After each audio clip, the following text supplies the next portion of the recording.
পরিশ্রম কম, দামও ভালো, তাই তুলা চাষে আগ্রহ বাড়ছে যশোরের চাষিদের। দেখা দিয়েছে নতুন সম্ভাবনা।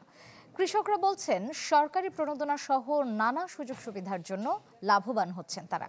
তুলা চাষ বৃদ্ধিতে কৃষকদের উৎসাহ দেওয়ার পাশাপাশি নানা উদ্যোগের কথা জানায় তুলা উন্নয়ন বোর্ড। মা, পিম্পল 5 দিনেই চলে যাবে। যাবে না মা।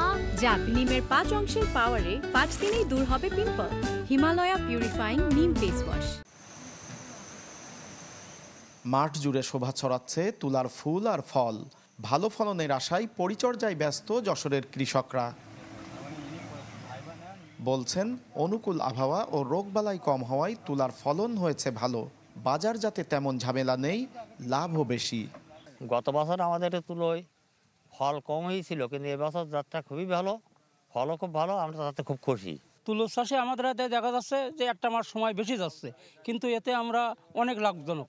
সরকার প্রণোদনা দেয়, খরচ কম হয়, সেই তুলনায় এক বিয়ে হইতে 40-50 হাজার টাকা বেচা কেনা করা যায়।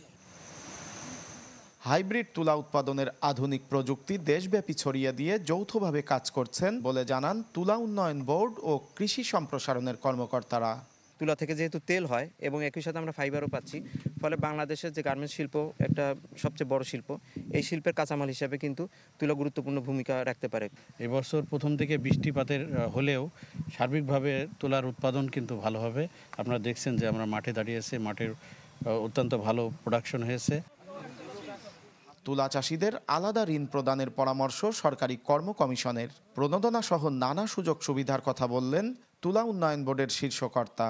যে কৃষি ঋণ যে দেয়, ওই নীতিমালাটা চেঞ্জ করে ওখানে তুলা চাষিদের জন্য আলাদা একটি ঋণের ব্যবস্থা করা উচিত, যেন তুলা চাষের এলাকা বাড়ে, মোট কথা তুলার উৎপাদন বৃদ্ধি পায় বাংলাদেশে, যেটা গার্মেন্টস ইন্ডাস্ট্রিকে তারা আবার এই তুলাটাই সাপ্লাই দেবে। প্রশিক্ষণ দিয়ে তাদেরকে আরও যদি লেটেস্ট টেকনোলজি দিয়ে তারা যদি নতুন আধুনিক জাতগুলো ভালো চাষ করতে পারে, এজন্য আমরা যান্ত্রিকীকরণ করতেছি। এবার জেলায় 390 হেক্টরেরও বেশি জমিতে তুলা চাষ হয়েছে, আর বরাদ্দ 17 কোটি টাকা প্রণোদনার সিংহভাগই দেয়া হয়েছে যশোরে।